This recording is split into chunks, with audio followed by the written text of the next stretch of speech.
Thank you very much for joining this week's talk on the Sedra of Toldot.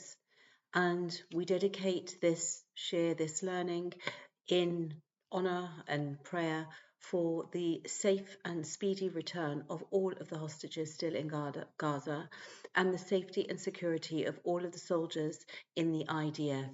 And at all times, whether there is a ceasefire or not, we know that our salvation comes from Hashem, and our safety and security is something that we are constantly mindful of. And this is that we are hoping that, please God, whatever agreements or not there are, that ultimately this is going to be for the benefit of the people of Israel. And I'm also dedicating this learning in memory of the Rabbi Zvi Kogan Hyd, who was murdered in the UAE last week. And he was a chabad shaliach.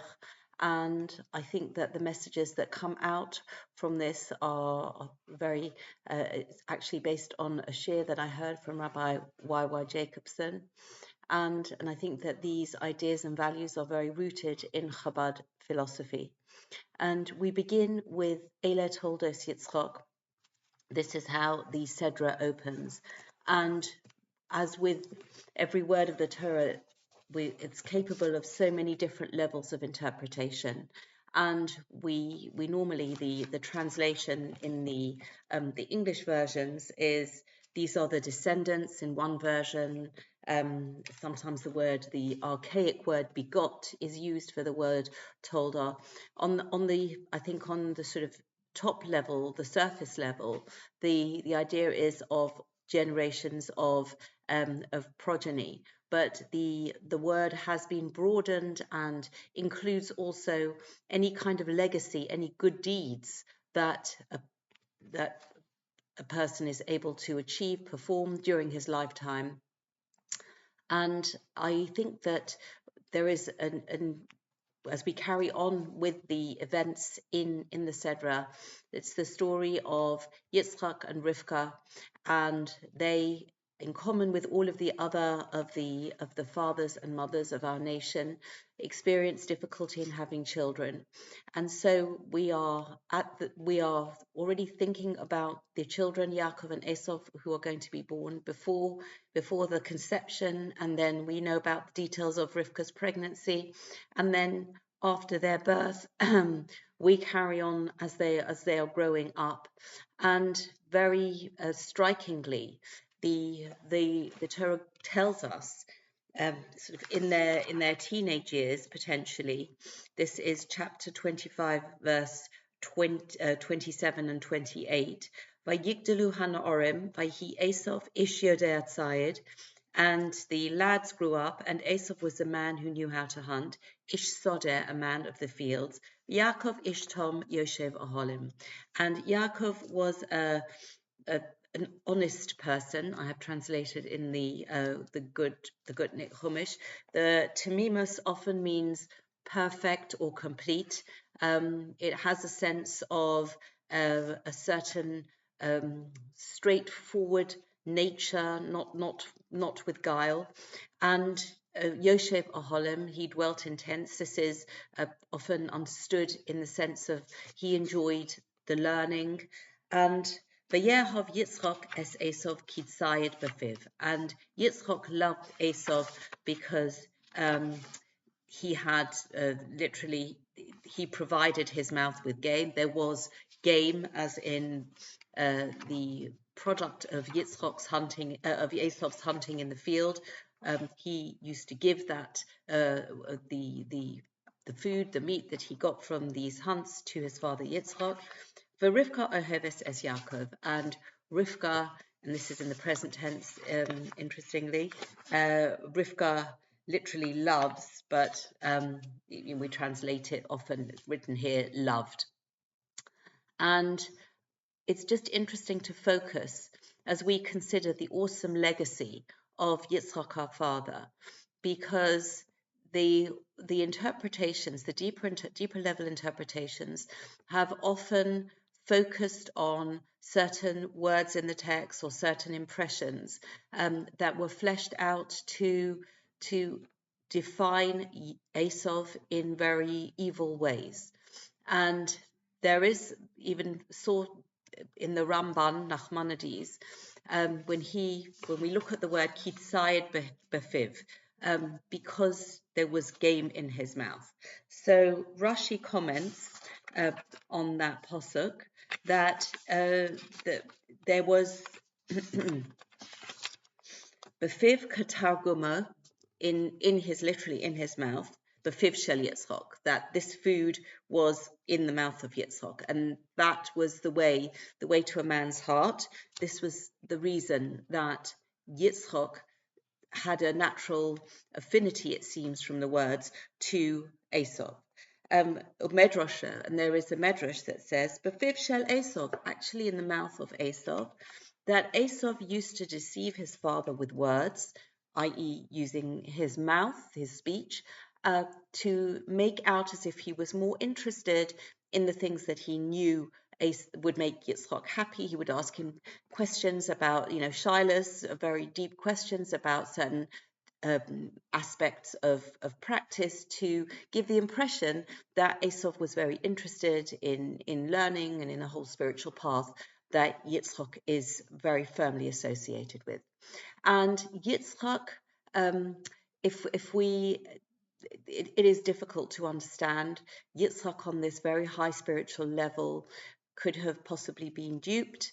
The explanation has been suggested that Yitzchak, being such a pure soul, having gone through the Akedah, and it was just not part of his world, that he could not even understand how anybody could behave differently to wanting to develop a close relationship with Hashem. And the explanation of the Ramban that talks about this gives another possible suggestion, that Yitzchak, and this sounds very strange, used to enjoy the food, but then even when he was not eating it, he would be talking about it. He would be enjoying the experience, the culinary experience, and this seems very, very much inconsistent with the spiritual levels of Yitzchak, our father. And the explanation that was suggested by Rabbi Jacobson is that this Esau was aware Yitzchak was aware of Esau's tendencies and sort of the real personality and character and actions of Esau.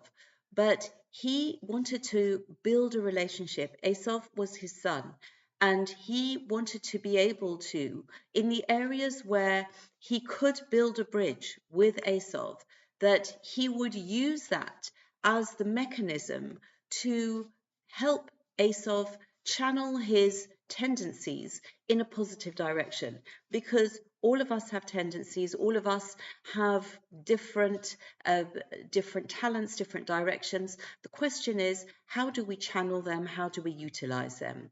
And although on the face of it, Esau's directions and tendencies were very far from the ideal that Yitzchak would have liked to see in his son, but Yitzchak recognized that this is who Esau is, and Yitzchak needs to work with it.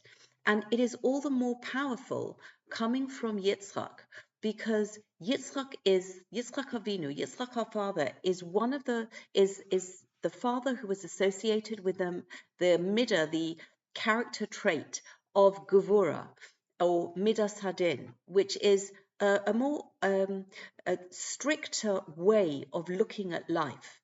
If we think about of Avram Avinu is associated with the chesed, with the midah of chesed. So perhaps from somebody who is excelling in this character trait of chesed, we would expect him to be kindly disposed towards his offspring, even if his offspring is not necessarily going on the ideal path that he would like. And we saw that Avram Avinu had great struggles when it came to Yishmael and the advice that he needed to follow, that Yishmael should be banished from the house. This was a source of great pain. But it's more understandable from the personality of Abraham Avinu. And if we look at Yaakov Avinu again has the midah of emes, is associated with truth. And so perhaps we could have expected that Yaakov again would be honest in understanding that the situation is not ideal, but this is what we need to work with. But and there is a famous medrash that the Gemara talks about, that there's a conversation with Hashem and our three fathers, Avram, Yitzchak, and Yaakov. And Hashem goes to Avram and says, "Your children have sinned. What should we do with them?" And Avram Avinu says, if they've sinned, then they need to be punished. And Hashem goes to the youngest generation, to Yaakov, and says, your children have sinned, talking about the Bnei Yisrael, literally. And he says, what should we do with them? And Yaakov says, if they've sinned, then we need to deal with them. And Hashem goes, okay, I'm going to speak to Yitzchak Avinu, Yitzchak, our father, and say, your children have sinned. What shall we do with them? And Yitzchak, who is the epitome of the midah, of the character trait of Gevurah of Din, says, your children? My children? They are our children. And then he goes on to find all manner of excuses why the Bnei Yisrael should not be held culpable for their sins. And what we see in this interpretation that we can find in the explanation of Nachmanides is that Yitzchak is the one who is within the parameters of what is acceptable, trying to work with Esav, trying to bring Esav up to a high level in this way.